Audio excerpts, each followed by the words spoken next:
Good morning students. आप सबका स्वागत है हमारे इस नए वीडियो में, जिसमें हम आज समझने वाले हैं स्टैंडर्ड 10 आईटी का एक बहुत ही इंपॉर्टेंट टॉपिक, जिसका नाम है रिलेटिव एंड एब्सोल्यूट हाइपरलिंक। इसको समझाने के लिए मैंने एक छोटा मोटा अरेंजमेंट किया है, चलिए उसको देखते हैं। पहले दिस पीसी में जाएंगे।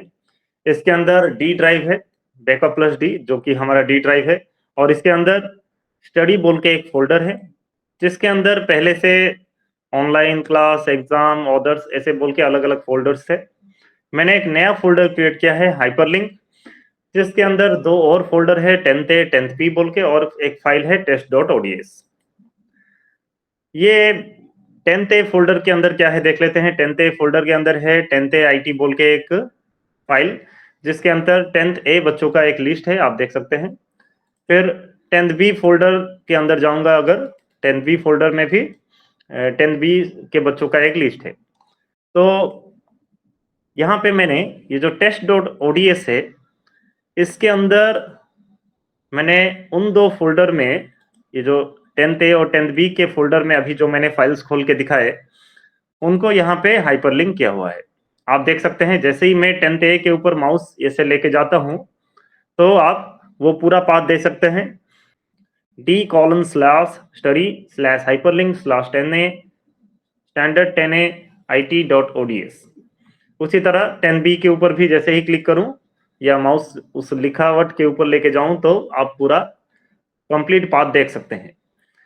यहाँ जैसे बुक में आपके लिखा हुआ है रिलेटिव एंड एब्सोल्यूट हाइपरलिंक के ऊपर, ये जो स्टैंडर्ड 10a आईटी का ऑफिशियल बुक है, एनसीईआरटी सीबीएसई वेबसाइट में मिलता है। देखिए यहाँ पे लिखा है an absolute hyperlink stores the complete location where the file is stored. ये पूरा कंप्लीट लोकेशन हमने स्टोर किया हुआ है। और ये भी लिखा है if the file is removed from the location absolute hyperlink will not work. File को हटा देते हैं तो ये काम नहीं करेगा। अगर मैं यहाँ दिखाऊं, जिस फोल्डर के अंदर 10a और 10b है, ये एक हाइपरलिंक बोल के एक फोल्डर है, जिसके अंदर 10a और 10b है। इन दोनों को अगर मैं यहाँ से हटा देता हूँ, नहीं तो एक को हटाता हूँ, पहले 10th ए को हटा देता हूँ, यहाँ से कट किया यहाँ पे, और हाइपरलिंक फोल्डर के बाहर आके यहाँ पेस्ट कर दिया। देखिए 10a फोल्डर अभी नहीं है, हाइपरलिंक फोल्डर में खाली 10b है। अब देखते हैं ये हाइपरलिंक काम करता है कि नहीं। देखिए 10a के ऊपर लिया, माउस को ऐसे क्लिक किया, ये काम नहीं कर रहा। मगर 10b के ऊपर लेके जाऊं, ये क्लिक करूं तो 10b काम कर रहा है, क्योंकि 10b का जो फोल्डर है वो उसके अपने लोकेशन में है। मगर 10a को मैंने हटा दिया था। 10a को अगर वापस ले आऊं उसके लोकेशन में कट करके, तो देखिए अब टेस्ट करता हूं 10a को। 10a के ऊपर क्लिक किया, कंट्रोल दबा के, देखिए ओपन हो रहा है, और 10b भी ऑब्वियसली ओपन होगा ही। ठीक है, ये तो काम कर रहा है, देख सकते हैं आप। अगर ये ना करके मैं ये जो test.ods, अभी तो देखिए 10a 10b इनके साथ मैंने एक्सपेरिमेंट किया था, 10a को बाहर लेके गया, फिर इसको अंदर लेके आया। अगर यही चीज मैं test.ods फाइल के साथ करूं, इसको कट करके इसको हाइपरलिंक फोल्डर के बाहर ले आता हूं और पेस्ट करता हूं, क्या अभी इस test.ods के अंदर जहां मैंने हाइपरलिंक क्रिएट किया था, किसका, 10a और 10b, ये जो दोनों फोल्डर के अंदर फाइल्स है, इनको जो मैंने हाइपरलिंक क्रिएट किया था, किसमें, हाइपरलिंक फोल्डर के अंदर पहले ये test.ods था, इसको मैंने बाहर ले आया। अब यहां से मैं क्या उन दोनों को एक्सेस कर सकता हूं, देखते हैं। कंट्रोल दबा के क्लिक किया, देखिए वही एरर आ रहा है कि file does not exist. 10b के साथ भी अगर कंट्रोल दबा के क्लिक करता हूं, फाइल डज नॉट एग्जिस्ट। क्यों हो रहा है? क्योंकि यहाँ जो नियम लिखा है, if the file is removed from the location absolute hyperlink will not work. क्योंकि वो कंप्लीट पाथ जो है वो डिस्टर्ब हो जा रहा है, वो बदल जा रहा है, इसीलिए एब्सोल्यूट हाइपरलिंक काम नहीं कर रहा। तो इसके लिए हम क्या करेंगे, इसको वापस उसी फोल्डर में लेके डाल देंगे, ताकि एब्सोल्यूट हाइपरलिंक काम करे। अब दूसरे हाइपरलिंक को समझते हैं। आप, आशा करता हूं आप एब्सोल्यूट वाला समझ गए होंगे। दूसरा जो हाइपरलिंक है, रिलेटिव हाइपरलिंक। रिलेटिव हाइपरलिंक क्या करता है ना, relative hyperlink store the location with respect to the current location. Current location का मतलब ये है कि जैसे यहाँ 10A 10B test.ods इनका करंट लोकेशन कौन सा है ना, जिस फोल्डर के अंदर है, ये कौन से फोल्डर में है, हाइपरलिंक फोल्डर में।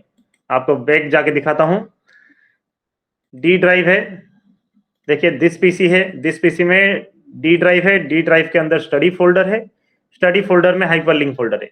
इसी हाइपरलिंक फोल्डर के अंदर 10A 10B और test.ods, देखिए हाइपरलिंक फोल्डर है उसका पेरेंट फोल्डर, करंट फोल्डर।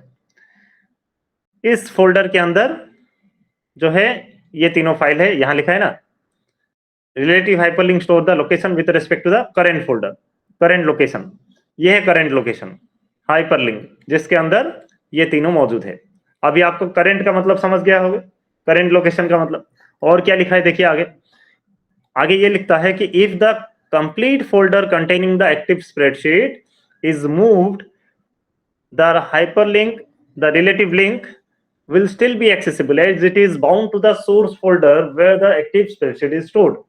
अगर मैं कंप्लीट फोल्डर जो हाइपरलिंक बोल के फोल्डर है जिसके अंदर ये तीनों है, अगर उसको मूव करके ले जाता हूं, इसको यहां से राइट क्लिक किया, यहां कट किया और ये मैं मूव करके बाहर लेके जाता हूं, स्टडी फोल्डर के बाहर, यहां डी ड्राइव के अंदर एक जगह लाके इसको पेस्ट कर देता हूं, वहां से कट किया, यहां पेस्ट किया, तो क्या होगा यहाँ पे, it will still be accessible as it is bound to the source folder where the active spreadsheet is stored. अगर मैं इसको बाहर लेके आ जाता हूं फिर भी ये काम करेगा, क्योंकि ये तीनों तो एक ही फोल्डर के अंदर है। कंप्लीट फोल्डर को हमने बाहर लेके गए हैं, तो देखिए अभी 10A के ऊपर क्लिक किया कंट्रोल दबा के, ये ठीक काम कर रहा है। 10B के ऊपर भी कंट्रोल दबा के क्लिक किया, अभी भी ये ठीक काम कर रहा है। क्यों काम कर रहा है, मैं आपको वापस दिखाता हूं, बुक में क्या लिखा है, if the complete folder containing the active spreadsheet is moved, मैंने हाइपरलिंक फोल्डर को मूव किया, फिर भी रिलेटिव लिंक स्टिल वर्क करेगा, relative link will still be accessible as it is bound to the source folder. Bound to the source folder का मतलब है वो अपने सोर्स फोल्डर के अंदर 10A 10B और test.ods वाला फाइल बाउंड करके रहता है।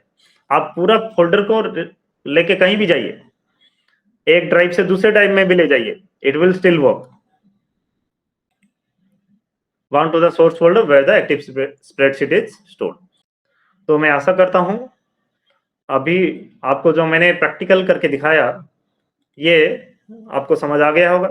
इसको मैंने वापस उसके ओरिजिनल लोकेशन में लेके चला गया मैं, और अभी यहाँ पे दोनों रिलेटिव एब्सोल्यूट सब काम करेगा, क्योंकि जो जहां था वहां आ गया। तो कमेंट बॉक्स में लिख के बताइए आपको कौन से टॉपिक पे वीडियो चाहिए, मैं वो बना के दूंगा। आशा करता हूं आपको ये वीडियो अच्छे तरह से समझ में आया होगा। अगले वीडियो में किसी और टॉपिक में मिलते हैं, तब तक के लिए धन्यवाद। Thanks for watching my videos.